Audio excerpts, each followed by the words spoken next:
الحمد لله رب العالمين والصلاة والسلام على أشرف الأنبياء والمرسلين نبينا محمد وعلى آله وأصحابه أجمعين. أعوذ بالله من الشيطان الرجيم. بسم الله الرحمن الرحيم.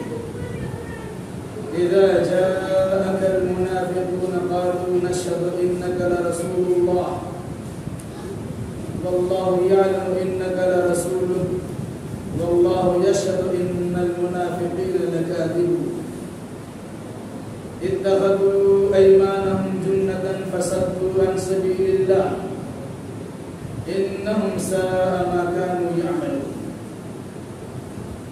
ذلك بأنهم آمنوا ثم كفروا فطبع على قلوبهم وهم لا يفقهون. اس سورہ کا نام ہے سورۃ المنافقون. منافقون منافق کی جمع ہے. منافق وہ انسان جس کا ظاہر کچھ ہو اور جس کا باطن کچھ ہو. یہ زیادہ خطرناک ہے. ان منافقوں کا تذکرہ اس سورہ میں بطور خاص کیا گیا ہے. اسی مناسبت سے اس کا نام المنافقون رکھا. یہ سورہ مدنی ہے اور مضمون سے اندازہ ہوتا ہے کہ ہجرت کے 6 سال میں ہی اس سورہ کا نزول ہوا ہے. غزوہ مریسی یا غزوہ بنو مستلق کے بعد. اس سورہ کا مرکزی مضمون ہے منافقین کے نفاق کا پردہ فاش کرنا، تاکہ دنیا والے ہوشیار ہو جائیں کہ اگر کوئی انسان کسی کے خلاف کارروائی کرتا ہے تو یہ نہ سوچے کہ اللہ تبارک و تعالیٰ کو اس کا علم نہیں ہے. جب منافقین کے نفاق کا پردہ فاش اللہ کرے گا پھر وہ کہیں کا نہیں رہ سکتا ہے. اسی حقیقت کو اجاگر کیا گیا.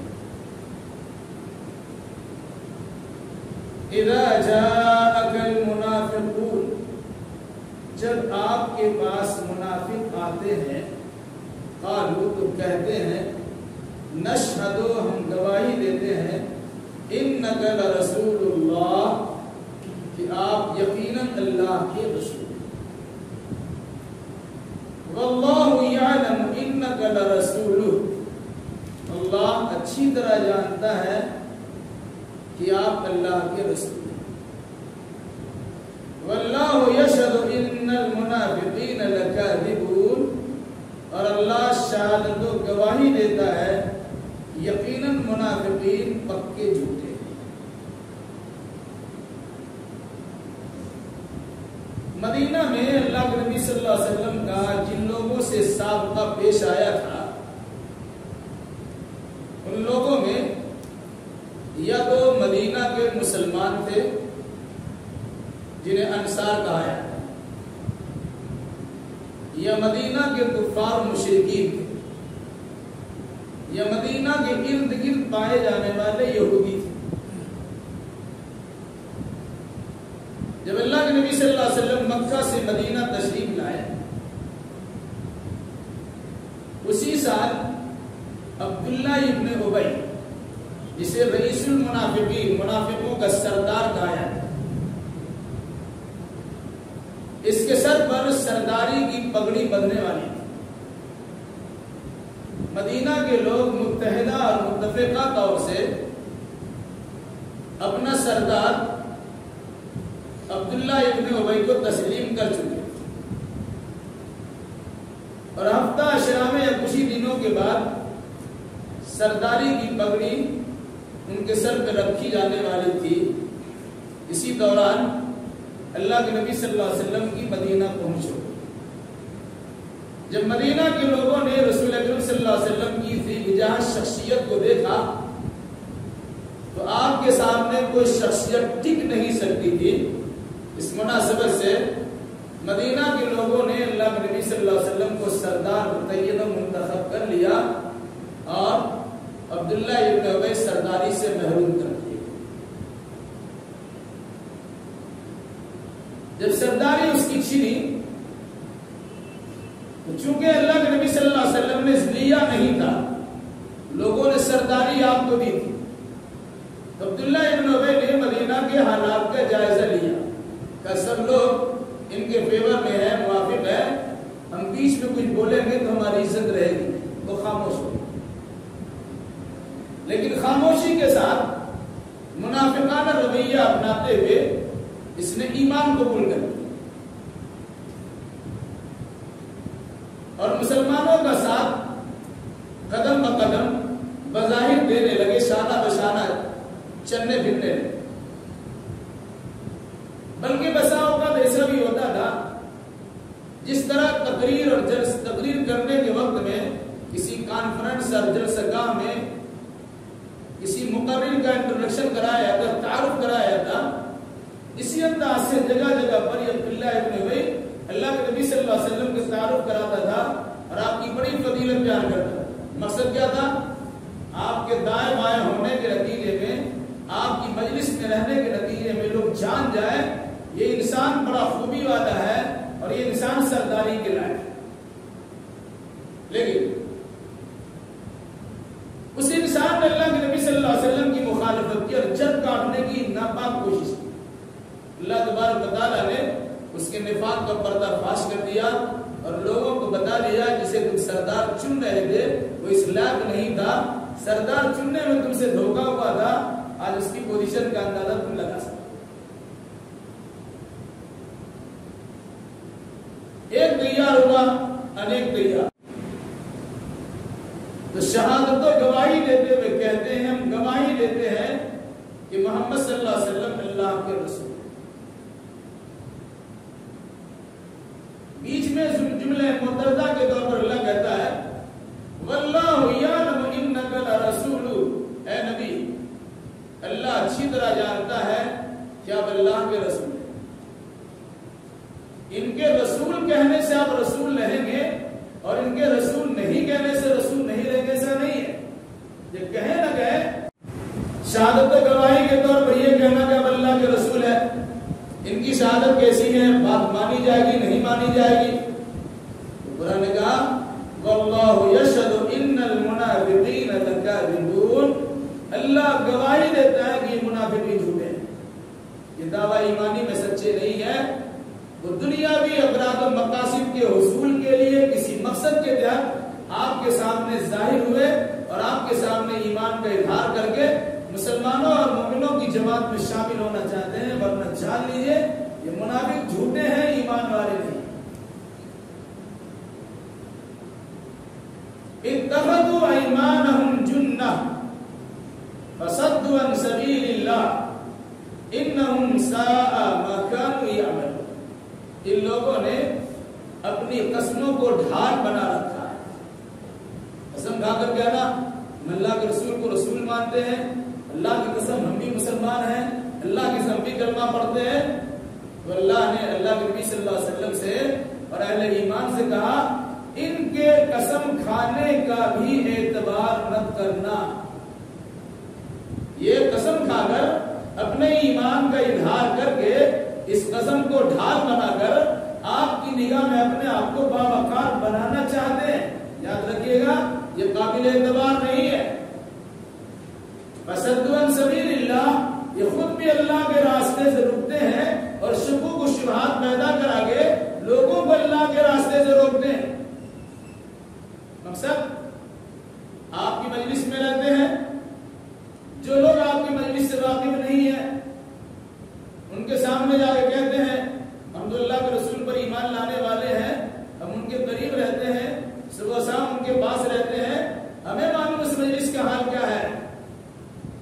جو بھولے بھالے لوگ ہیں ان کو برگلا کر بہکا کر مسلمان اور اہل اسلام سے نفرت دلانے کی اندر کوشش اور سازش کرتے ہیں۔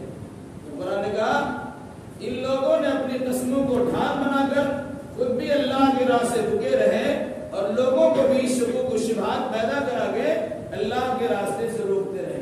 اس لیے ان کی باتوں کا وشواس مت کرنا، بھروسہ کرنا۔ انہم ساء ما کانوا یعملون، یقیناً یہ جو کام کر رہے ہیں بہت برے کام کر رہے ہیں۔ زبان سے ایمان کا اظہار کر رہے ہیں اور اندر سے کفر لیے بیٹھے ہوئے ہیں، دل و دماغ میں کفر کو جمائے رکھے ہیں. یہ بہت بری حرکت ہے. ان کو صاف طور سے کلن کلا کافر رہنا چاہیے یا کلن کلا مسلمان رہنا چاہیے. اس نے کفر کا دامن بظاہر چھوڑا ہے اور اسلام کا دامن بظاہر پکڑا ہے. اس کے نتیجے میں کبھی اسلام والوں کی طرف سے لات کھائیں گے اور کبھی کفر والوں کی طرف سے لات کھائیں گے. ان کا حال یہی انہم ساء ما کانوا یعملون. یہ وہ لوگ ہیں جو کچھ کر رہے ہیں بہت برے کر رہے ہیں. کیوں؟ ذلك بأنهم آمنوا ثم كفروا فطبع على قلوبهم فهم لا يفقهون. اس وجہ سے کہ انہوں نے ایمان قبول کیا پھر وہ کافر ہو گئے. بظاہر ایمان کا اظہار کیا لیکن دل سے تو کافر ہی ہے. انہوں نے کفر پر اپنے آپ کو ثابت قدم رکھا ہے. تو کیا ہوا؟ فطبع على قلوبهم. تو اللہ نے ان کے دلوں پر مہر لگا. نیک نیتی کے ساتھ اسلام قبول نہیں کیے تھے، بد نیتی کا سہارا لے کر اسلام قبول کیے تھے. اللہ کو تو ان کے اسلام کا ایمان کا حال معلوم ہے. اس مناسبت سے اللہ نے ان کے دل پہ مہر لگا دیا. اب یہ ایمان لا بھی نہیں سکتے. فطبع علی قلوبہم فهم لا یفقہون. ان کے دلوں پر اللہ کی جانب سے مہر لگا دی گئی. اب یہ سوچنے سمجھنے کی صلاحیت سے محروم کر دیے گئے. اب یہ سمجھتے بھی نہیں. اللہ ان کو سمجھایا جاتا ہے، بتایا جاتا ہے. اللہ اس کے رسول کے کلمات سنائے جاتے ہیں، احادیث سنائی جاتی ہے، آیتیں پڑھ کے بتائی جاتی ہے. رسول اللہ صلی اللہ علیہ وسلم کی مجلس میں دین کی اہم باتیں سکھلائی بھی جاتی ہے، لیکن کچھ ان کے پلے نہیں پڑتی. کیوں؟ ایمان قبول کیا تھا پھر اس نے کفر کر دیا. ایمان قبول کرتے ہیں، کفر کرتے ہیں، قبول کرتے ہیں، کفر کرتے ہیں. ان کی اس بری حرکت کے نتیجے میں اللہ نے ان کے دل پہ مہر لگا دیا. اب سوچنے سمجھنے کی صلاحیت سے محروم ہو گیا. اب سمجھ ہی نہیں سکتے.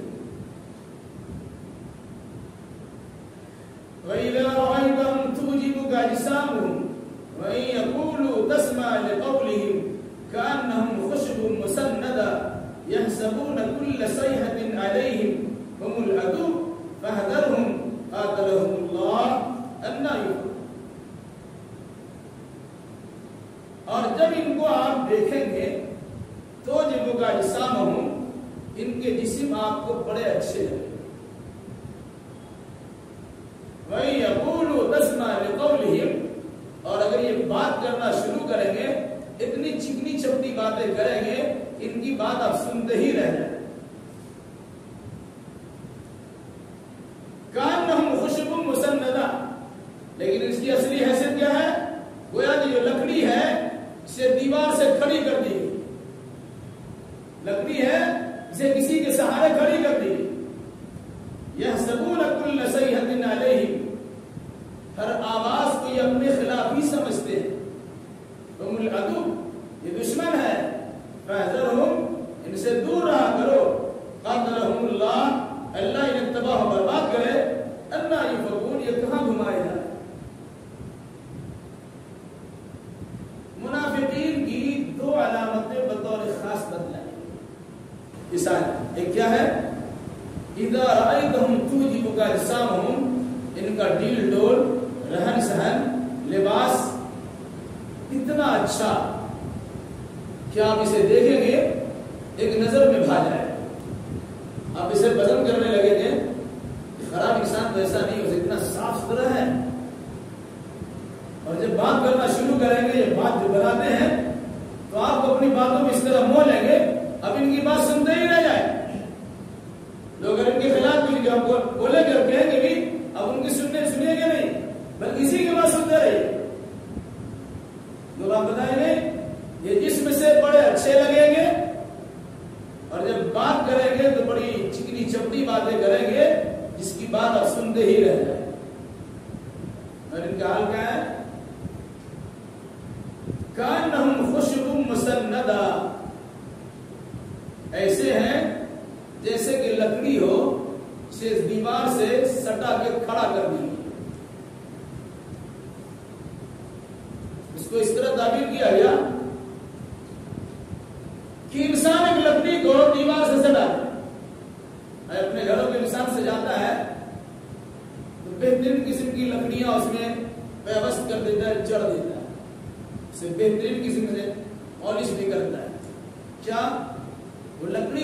بات تو معلوم ہوتی ہے وہ آپ کی بات سنتی اور سمجھتی ہے.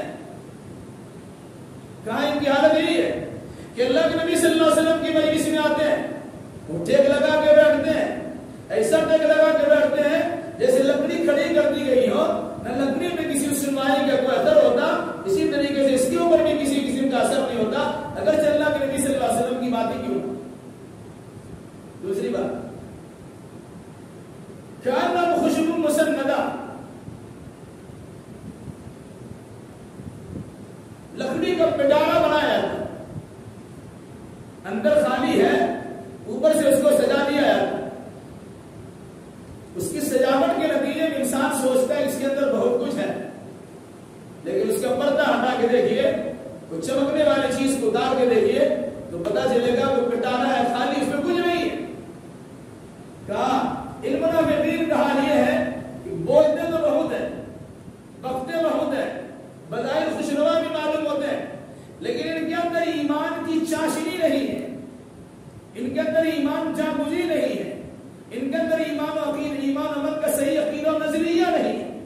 بظاہر اچھے دکھتے ہیں, یاد رکھنا اچھے دکھنے سے وہ اچھا نہیں ہوتا, کیونکہ اللہ تبارک و تعالی ان اللہ لا ينظر الى صوركم ولا اجسامكم ولكن ينظر الى قلوبكم واعمالكم. اللہ تمہارے جسموں کو اور تمہارے لباس اور کپڑوں کو, تمہاری شکل و صفات کو نہیں دیکھتا ہے, اللہ تمہارے دل کو دیکھتا ہے اور تمہارے اعمال کو دیکھتا ہے. یہ منافقین بظاہر اپنے آپ کو بن سمجھ کے رہتے ہیں, مجلس میں اپنی موجودگی کا احساس دلاتے ہیں. لوگ سمجھتے ہیں کہ بڑا کام کرنے والے انسان ہیں, جہاں دیکھو مجلس نبی میں یا دین کی مجلسوں میں ان کی پہنچ رہتی ہے, لیکن ان کا حال کیا ہے؟ جس طرح پٹارا خالی ہوتا ہے اسی طرح ان کا دل و دماغ بھی ایمان سے خالی ہے. یا جس طرح کسی لکڑی کی طرح سے دیوار کو سجا دیا جاتا اور لکڑی ہی رہتی ہے, آپ کے گفتگو کا اس سجی ہوئی لکڑی پر کچھ اثر نہیں پڑتا, اسی انداز سے یہ لوگ اللہ کے نبی صلی اللہ علیہ وسلم کی مجلس میں بیٹھے ہوئے ہیں, آپ کی بات کے ان پر کچھ اثر ہی نہیں ہوتا, آپ کی بات اثر انداز نہیں ہوتی. فرمایا یحسبون کل صیحۃ علیہم, چونکہ اندر سے کھوکھلے, قرآن کی کوئی آیت نازل ہوتی ہے, کچھ تنبیہات ہے, کچھ باتیں وعید ہے, کچھ ڈر سنانے والی بات ہے, کسی قسم کے احکام ہے, ان کو لگتا ہے کہ اب ہمارے خلاف کی بات ہوگی, ہمارا ووٹ کھل جائے گا. یحسبون کل صیحۃ علیہم, ہر اٹھنے والی آواز کے بارے میں کہتا ہے, سوچتے ہیں کہ ہمارے خلاف کہیں کسی قسم کی بات ہوئی, ڈر لگا رہتا ہے کہ ہمارا پردہ فاش نہ ہو جائے, کہیں کسی قسم کی بات ہوئی کل نہ زندگی ہمارے خلاف کوئی بول نہ دے.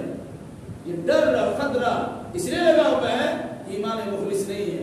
جو انسان ایمان مخلص ہوگا اور عمل میں صحیح ہوگا, اسے ادھر ادھر جھانک کرنے کی ضرورت ہی نہیں ہوگی, وہ اللہ تبارک و تعالی بھروسہ رکھے گا اور اپنا کام کرنا چاہے گا. قرآن کہتا ہے وَمُ الْعَدُوُ, یہ دشمن ہے, فَاحْذَرْهُمْ, ان سے پرہیز کرو. کیوں کہا جاتا کھلا دشمن اور چھپا دشمن؟ کھلا دشمن سے انسان ہوشیار رہتا ہے, جو چھپا دشمن ہے وہ دشمنی دکھاتا نہیں ہے, لیکن وہ ڈسنے کی کوشش کرتے, کہتے ہیں آستین کا سانپ ہے, سانپ کو دودھ پلا کے رکھا. اپنی مجلسوں میں ایسے لوگوں کو آپ نے جگہ دیا ہے, وہ آپ کے خلافی کارروائی کرتے. انہوں نے کہا یہ منافق اصلی دشمن ہے, اس کی دشمنی کا خیال رکھو اور نتیجے کے طور پر اس سے دور رہو. اپنی مجلسوں میں مت بتاؤ, اپنی راز کی باتیں مت بتاؤ, اپنے ساتھ ان کا اٹھنا بیٹھنا مت کراؤ, ورنہ تمہارے سامنے ان کی موجودگی کا یہ اپنا غلط فائدہ اٹھا کر لوگوں کے سامنے اس کا تذکرہ کرتے. اس سے لوگ آج بھی دیکھا جاتا ہے, آپ کے دائیں بائیں لگے رہیں گے, اپنی موجودگی کا احساس دلاتے رہیں گے, اور بعد میں آپ سے کچھ رشتہ ناتا ایسے قائم کریں گے, ہم تو فلاں صاحب کے ساتھ رہتے ہیں, ہم تو دیکھتے ہی رہتے ہیں, ہمیں کچھ مال کی ضرورت ہے, آپ نے کچھ مال دے دیا, اس کے بعد اللہ بتا. پھر لوگ آتے ہیں, ہم صاحب وہ آدمی آپ کے پاس آ رہا تھا, اتنا پیسہ لے کے چلا کے کچھ کیجیے نا. ہم بولتے ہیں کہ ہم سے پوچھ کے دیا تھا آپ نے, ہمارے پاس اپنے دوست دشمن سب رہتے ہیں, ہم تو سب کے ساتھ نہیں برتاؤ کریں گے, لیکن کون کیا ہے نہیں اس کی تو پہچانے کی ضرورت ہے. آپ نے لین دین کیا تو پوچھا گیا نہیں. جب میرے واسطے سے, میرے حوالے سے, میرے قریب رہنے کے نتیجے میں آپ سے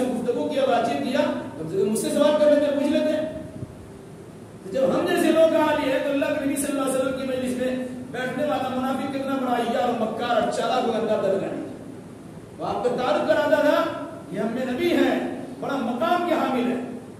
اس طرح سے سینے سادے لوگوں کے سامنے اپنے آپ کو باوقار بنا کے پیش کیا اور پھر جڑ کاٹنے کی ناپاک کوشش کرتے تھے. قرآن نے انہیں دشمن قرار دیا اور کہا اس کی دشمنی کا تذکرہ کیا جائے اور اس سے علاقی اختیار کریں. کیا کہا؟ ہم العدو فاحذرهم، یہ دشمن ہے، پرہیز کرو، ان سے پرہیز کیا کرو. قاتلهم اللہ، اللہ انہیں تباہ و برباد کر دے. اللہ یہ حکم یہ کہاں گھمائے جا رہے ہیں؟ دنیا کے لالچ میں، شہرت کی لالچ میں، جاہ و منصب کی لالچ میں، سرداری کے لالچ میں یہ ساری اوچھی حرکتیں کرنے کے لیے تیار ہے. لیکن ان کا حال کیا ہوا؟ نہ خدا ہی ملا، نہ مثال سلام، نہ ادھر کے رہے نہ ادھر کے. لا الہ الا ولا الہ الا. قرآن سراب کے ساتھ کہتا ہے لا الہ الا ولا الہ الا، نہ ادھر کے رہے نہ ادھر کے رہے. جب تک پردہ فاش نہیں ہوا تھا یہ بھی اچھا سمجھ رہے تھے، یہ بھی اچھا سمجھ رہے تھے. جب اس کی دگلی پالیسی کا اظہار ہو گیا، ادھر سے بھی لات کھاتے ہیں ادھر سے بھی لات کھاتے ہیں. کہاں بھاگ کے جائیں گے؟ دونوں طرف سے لات کھانے کے حقدار بنے ہوئے ہیں، نہ ادھر کے ہوتے ہیں نہ ادھر کے. وَإِذَا قِيلَ لَهُمْ تَعَالَوْا يَسْتَغْفِرْ لَكُمْ رَسُولُ اللَّهِ لَوَّوْا رُءُوسَهُمْ وَرَأَيْتَهُمْ يَصُدُّونَ وَهُمْ مُسْتَكْبِرُونَ. جب ان منافقین سے کہا جاتا ہے، جب ان سے کہا جاتا ہے تعالوا، آ جاؤ اللہ کے رسول کی خدمت میں، یستغفر لکم رسول اللہ، تاکہ اللہ کے رسول تمہارے لیے اللہ سے مغفرت کی بھیک مانگے. ان منافقوں سے کہا جاتا اپنی منافقانہ روش کو چھوڑو اور اللہ کے نبی صلی اللہ علیہ وسلم کی مجلس میں آ کر اپنی غلطی کا اعتراف کر لو، اللہ کے نبی تمہارے لیے مغفرت کی دعا کر دیں گے، اللہ بھی معاف کر دے گا. جب ان سے کہا جاتا کہ تم اللہ کے رسول کی مجلس میں آ جاؤ تاکہ رسول اللہ تمہارے لیے مغفرت کی دعا کر دے، لوّوا رؤوسہم، اپنے گردن جھکا، اپنے گردن کو اٹکا مٹکا کے باتیں کرتے ہیں. ہاں ٹھیک ہے، دیکھتے ہیں جو مزاج لوگوں کا ہوتا ہے. رأیتہم یصدون، اور آپ دیکھیں گے کہ وہ کنارہ کشی اختیار کرتے ہیں، وہ مستکبرون، اور ساتھ میں تکبر بھی کرتے ہیں. بجائے کا ادھر آ جاؤ، ٹھیک ہے، اور اس کے بعد وہ بھاگتے ہیں، آپ کی مجلس میں آنے کے لیے تیار نہیں ہے، اور ساتھ ساتھ تکبر اور استکبار کرتے ہیں، اپنی بڑائی کا اظہار کرتے ہیں. یعنی سامنے سے تو نکل گئے اور دوسروں کے سامنے بکواس کرنے میں جانے کی کیا ضرورت ہے؟ ہم تو ایماندار ہیں، ہم تو مومن ہیں، ہم تو فلاں ہیں، ہم ڈھکا ہیں. کیا کہا اللہ نے؟ وَرَأَيْتَهُمْ يَصُدُّونَهُمْ وَهُمْ مُسْتَكْبِرُونَ. آپ انہیں دیکھیں گے یہ خود بھی دین سے رکتے ہیں اور شکوک و شبہات پیدا کرا کر دوسروں کو بھی دین سے روکتے ہیں. وَهُمْ مُسْتَكْبِرُونَ، ساتھ میں تکبر بھی کرتے ہیں اور اپنی بڑائی کا اظہار بھی کرتے ہیں.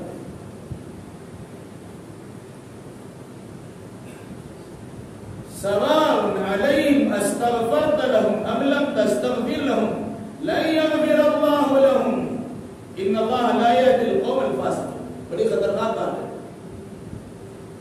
جس منافق کا یہ حال ہو، اللہ اس کے رسول کے فرمان کو سننے کے بعد بھی اپنی غلطی کا اعتراف کرنے کے لیے تیار نہ ہو جبکہ وہ غلطی پر ہے، بلکہ اپنی غلطی کو صحیح ثابت کرنے کی کوشش کر رہا ہو، ان کا حال کیا ہے؟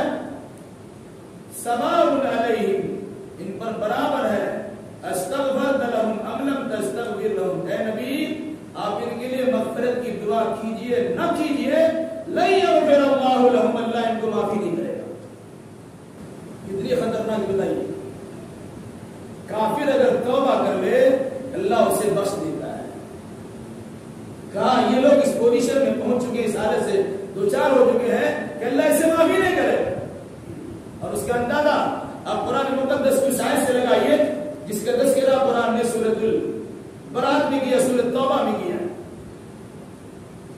جب رئیس المنافقین عبداللہ ابن ابی کا انتقال ہو گیا، اس کا بیٹا پکا مسلمان، اس کا بھی نام عبداللہ تھا. اس نے اللہ کے نبی صلی اللہ علیہ وسلم سے درخواست کیا، رسول اللہ میرے والد کا انتقال ہو گیا ہے، آخر میں ان کا بیٹا ہوں، میری چاہت ان کی مغفرت ہو جائے، ایسا کیجیے اپنا جبہ کفن کے طور پر ان کو دے دیجیے. اللہ کے نبی صلی اللہ علیہ وسلم نے جبہ ان کو دے دیا اور کفن میں اللہ کے نبی صلی اللہ علیہ وسلم کا جبہ پہن کے دفنایا گیا، جبہ پہنا کے دفنایا گیا. پھر اس کے بعد جب عبداللہ ابن ابی کی نماز جنازہ کی باری آئی تو اللہ کے نبی صلی اللہ علیہ وسلم پڑھانے جا رہے تھے. حضرت عمر بن خطاب نے اللہ کے نبی صلی اللہ علیہ وسلم کی دعوت کی، یا رسول اللہ اس منافق کی نماز جنازہ مت پڑھائیں. آپ نے کہا مجھے اللہ نے منع نہیں کیا ہے اس لیے میں نماز جنازہ پڑھا دوں. آپ نے نماز جنازہ بھی پڑھا. پھر اس کے بعد دفن کرنے کی باری آئی. دفن کرنے میں قبر کے سامنے تو کھڑا ہونا ہوگا. جب قبر کی طرف جا رہے تھے کہ دفن کر دیا، اس کی مغفرت کی دعا نہیں کرتے، نماز جنازہ تو پڑھ ہی دیا ہے، تو اللہ تبارک و تعالیٰ نے قرآن مقدس کی آیت نازل کر دی، لا تصلی علیہم منہم مات ابدا ولا تقم علی قبری. اے نبی ان میں سے کوئی مر جائے ان کی نماز جنازہ مت پڑھائیے اور نہ مغفرت کی دعا مانگنے ان کے قبر کے پاس کھڑا ہوئے، نہ ان کی مغفرت کی دعا کر سکتے ہیں، نہ نماز جنازہ پڑھا سکتے ہیں، نہ ان کے قبر میں جا سکتے ہیں. اللہ کے نبی صلی اللہ علیہ وسلم کو سختی سے منع کر دیا. جگہ پھر کہیں ان تستغفر لهم 70 مرة لن يغفر الله لهم، اگر 70 مرتبہ مغفرت کی دعا کریں گے تب بھی اللہ بخشے گا. جب بھی کہا سواء علیہم استغفرت لهم ام لم تستغفر لهم، اے نبی ان کے لیے برابر ہے آپ ان کے لیے مغفرت کی دعا کیجئے یا آپ ان کے لیے مغفرت کی دعا نہیں کیجئے، لن یغفر اللہ لهم، اللہ ان کو بخشے گا ہی. آپ کی دعا کرنے کا بھی فائدہ نہیں ہوگا. کتنا بد نصیب انسان کو ہوگا جس کو اللہ کے نبی صلی اللہ علیہ وسلم کی دعائیں مغفرت کرنا ثابت ہو، فائدہ نہ پہنچا سکے. وہ تو مستجاب الدعوات ہے، ان کی دعائیں قبول کی جاتی ہیں، ان کی دعاؤں کے ذریعے سے بہت سارے مسائل کا حل کرائے گئے، بہت سی بگڑیاں بنا دی گئی، تقدیر کو سنوار دیا گیا. کائن منافقین کی اگر آپ دعا بھی کریں گے تو اللہ تبارک و تعالیٰ آپ کی دعا کو سنے گا بھی نہیں اور آپ کی دعا کی پرواہ تک نہیں کرے گا، اس کو بخشے گا ہی. ان اللہ لا یہدی القوم الفاسقین، اللہ فاسق لوگوں کو ہدایت نہیں دیتا. یہ فسق و فجور میں مبتلا ہے، اس سے تائب ہونے کے لیے تیار نہیں ہے، اپنی غلطی کا اعتبار کرنے اعتراف کرنے کے لیے تیار نہیں ہے، بلکہ اپنی غلطی کو صحیح ثابت کرنے میں جٹے ہوئے ہیں اور مستقبلی تکبر کے ساتھ تکبر کرتے ہوئے اپنی بڑائی کا اظہار بھی کرتے ہیں اور ساتھ ساتھ اپنے آپ کو دین سے دور بھی رکھتے اور اپنی حرکتوں سے دوسروں کو دین سے دور بھی کرتے ہیں. ایسے لوگ اس لائق نہیں کہ انہیں بخشا جائے اور انہیں ہدایت دی. اس کفار و مشرکین کے بارے میں قرآن نے کہا کیا انذرتهم ام لم تنذرهم فهم لا يؤمنون ختم الله على قلوبهم وعلى سمعهم وعلى ابصارهم غشاوة فلا. اللہ نے ان کے دل پہ مہر لگا دیا ہے، ان کے کان میں ٹھیک ڈال دیا ہے، ان کے آنکھ کو پٹر لگا دیا ہے، نہ سنائی دیتا ہے نہ سنائی دیتا ہے، نہ سوچنے سمجھنے کی صلاحیت اس کے پاس ہے، ہدایت پا ہی نہیں سکتے. اسی انداز سے کوئی منافقین کا تذکرہ قرآن نے کیا، ان کے حال بھی ایسے ہی ہے، یہ ہدایت تو پا نہیں سکتے ہیں. اب ان کے لیے مغفرت کی دعا مانگیے گا، آپ کی دعا کا اعتبار بھی نہیں ہوگا، اس لیے اب دعا ہی ہوگی. کیوں؟ اس کی وجہ هم الذين يقولون لا تنفقوا على من عند رسول الله حتى ينفضوا ولله خزائن السماوات والارض ولكن المنافقين لا يفقهون.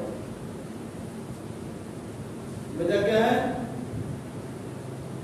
اسی جنگ مریسی یا جنگ بنو مستلق انصار مدینہ اور مہاجرین مدینہ کا آپس میں کسی بات پر اختلاف. مہاجر مکہ سے آئے ہوئے اور مدینہ کے لوگ انصار، کسی بات پر بات ہو گئی. اس بات کو ہوا دینے کے لیے عبداللہ ابن ابی اور اس کے چیلے چمٹوں نے کہنا شروع کیا لا تنفقوا علی من عند رسول اللہ حتی ينفضوا. جو لوگ اللہ کے رسول کے پاس ہیں ان پہ خرچ مت کرو، کھلاؤ پلاؤ مت، بھوکے مریں گے بھاگ جائیں گے.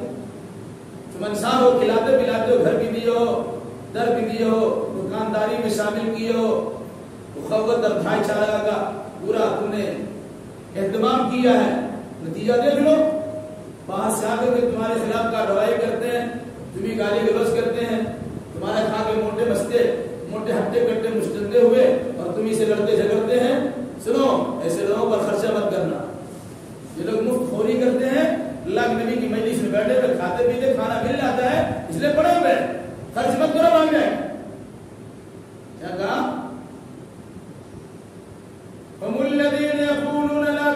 تنفقوا على من عند رسول اللہ حتى ينفضوا، یہی وہ لوگ ہیں جو کہا کرتے ہیں مت خرچ کرو ان لوگوں پر جو اللہ کے رسول کے پاس ہے یہاں تک کہ بھاگ جائے.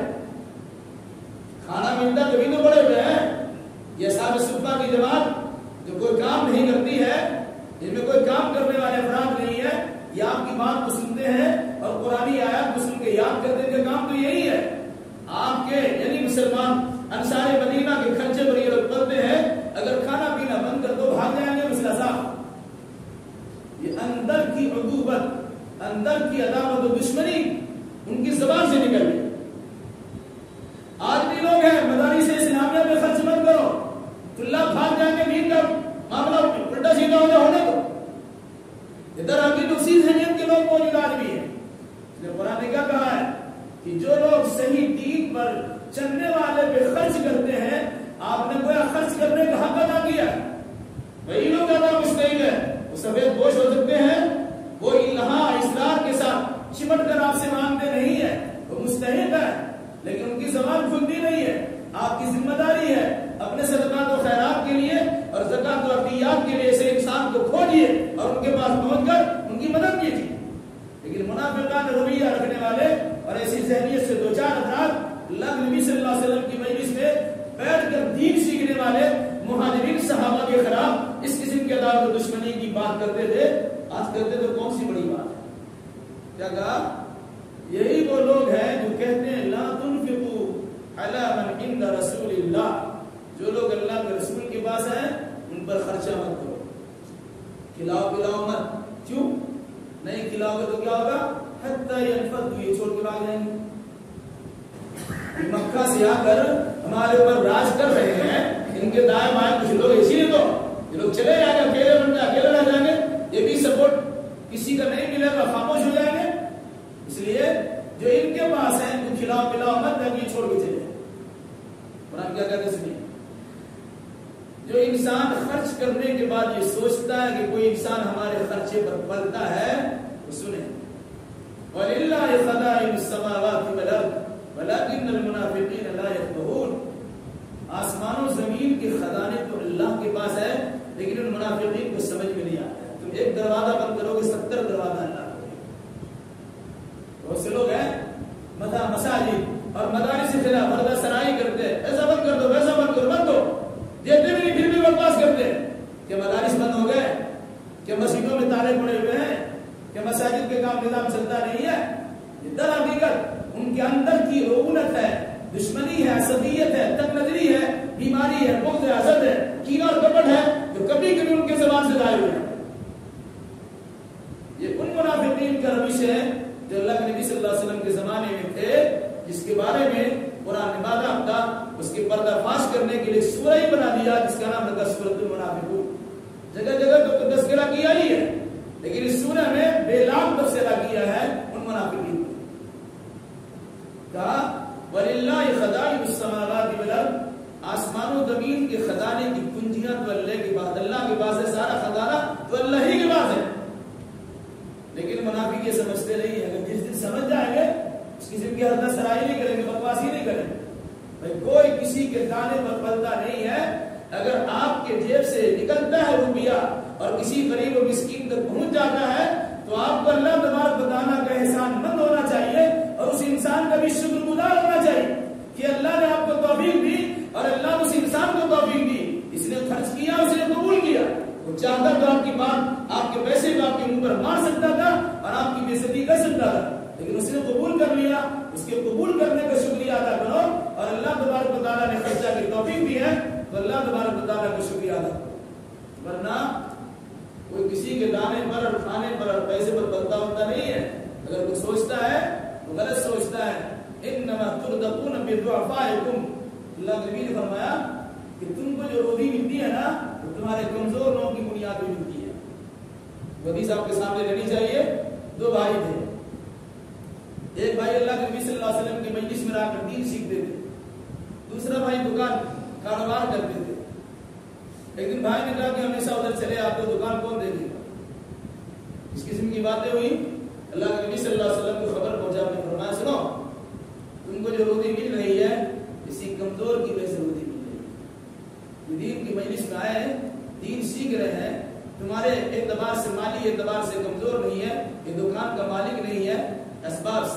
مال دولت نہیں ہے، دین اس کے پاس ہے، دنیاوی اعتبار سے کمزور ہے، اس کمزور کے اوپر خرچ کرنے کے نتیجے میں اللہ تمہیں دیتا ہے.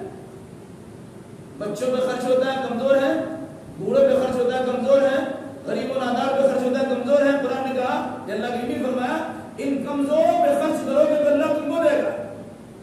اس لیے کوئی نہیں سوچے کہ ہمارے ذریعے سے کوئی انسان پلتا اور جیتا ہے، ہم مر جائیں گے، ہم بند کر دیں گے، ہم روٹی کا نافقہ بند کر دیں گے تو اس کے جینا دشوار ہو جائے گا. یہ اپنے آپ کو خدا بننے اور بنانے والی بات ہے اور اس لیے یقولون لئن رجعنا الى المدینة ليخرجن الأعز منها الأذل ولله العزة ولرسوله وللمؤمنين ولكن المنافقين لا يعلمون.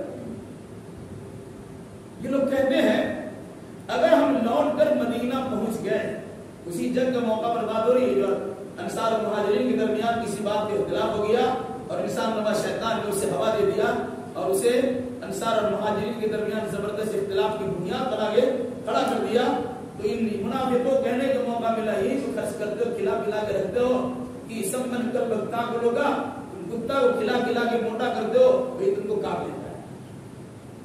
اس لوگ کھلا پلا کے گھر کرتے ہو تو تمہارے خلاف کارروائی کرتے ہیں. سنو جو ہو گیا سو گیا. لئن رجعنا الى المدینہ، اگر ہم لوٹ کے مدینہ چلے گئے، ليخرجن العبد منها الأذل، تو ضرور من ضرور جو عزت دار ہے وہ ذلیل لوگوں کو مدینہ سے باہر نکالے. یعنی اس منافقین نے انصار مدینہ کو عزت دار قرار دیا اور مہاجرین اللہ کے نبی صلی اللہ علیہ وسلم سمیت سارے مہاجرین کو ذلیل و خوار قرار دیا. عبداللہ ابن ابی یہ بات کہی اپنے چند لوگوں کے ساتھیوں کے درمیان.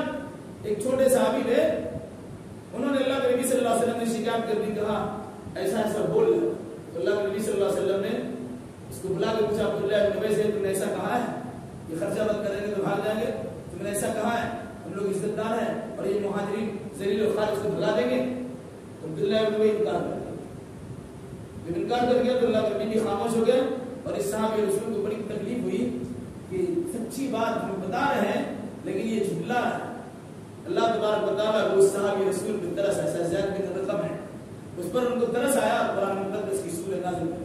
کہا سنیے یقولون لئن رجعنا الى المدینة لیخرجن العبد منها الأذل، یہ کہتے ہیں یہ منافقین اگر ہم مدینہ لوٹ کے چلے گئے تو ہم لوگ عزت دار ہے. مدینہ میں جو مہاجرین باہر کے لوگ ہیں، جو گھسپیٹیا ہے، جو آئے ہوئے لوگ ہیں، ہم انہیں نکال باہر کریں. کیا کہا اس کے بعد؟ وَلِلَّهِ الْعِزَّةُ وَلِرَسُولِهِ وَلِلْمُؤْمِنِينَ وَلَكِنَّ الْمُنَافِقِينَ لَا يَعْلَمُونَ. اللہ نے کہا یہ منافقین اپنے آپ کو عزت دار سمجھتے ہیں، یہ مدینہ کے رہنے والے اپنے آپ کو عزت دار سمجھتے ہیں. سنیے عزت اس بنیاد پر نہیں ملتی ہے. عزت ایمان کی بنیاد ملے گی. عزت تو اللہ کے لیے ہے، عزت تو اللہ کے رسول کے لیے اور عزت مومنوں کے لیے ہے. اگر تمہارا ایمان نہیں ہے تم مدینہ کے امیر ترین انسان کیوں نہ ہو جاؤ، تمہاری عزت کا اللہ کے اعتبار نہیں ہے. اگر کوئی انسان ذلیل و خوار تمہاری نگاہ میں ہے، غریب و نادار ہے، مفلس و قلاش ہے، تمہاری روٹی میں ابلتا ہے، مسجد نبی میں مسافر کی طرف پڑا ہوا انسان ہے، لیکن اگر کوئی ایمان کی دولت سے مالا مال ہے تو سنو اسی انسان کو عزت ملے گی. اللہ کی عزت ہے، رسول اللہ کی عزت ہے اور مومنوں کی عزت ہے. ولكن المنافقین لا يعلمون، لیکن منافقوں کو یہ بات سمجھ نہیں آتی. منافق یہ جانتے ہی نہیں. اس لیے عزت کرنا سیکھیے، عزت کرنا جانیے. عزت کسے کہتے ہیں اسے پہچانیے. مال کا نام عزت نہیں ہے، سرداری کا نام عزت نہیں ہے، ظاہرداری کا نام عزت نہیں ہے، اچھا کپڑا پہن لینے کا نام عزت نہیں ہے، کچھ بہترین کھا لینے کا نام عزت نہیں ہے. ایمان کی دولت سے مالا مال ہونے کا نام عزت ہے. عزت اللہ کے پاس ہے، رسول اللہ کے پاس ہے اور اہل ایمان کے پاس ہے. ان آیات میں منافقین کا پردہ فاش کرتے ہوئے اہل ایمان کو تنبیہ کی گئی. ایسے منافقوں سے ہمیشہ ہوشیار رہنا اور اہل ایمان کو گلے سے لگائے رکھنا. اللہ ہمیں منافقین کے نفاق کو سمجھنے اور ایسے لوگوں سے دور رہنے کی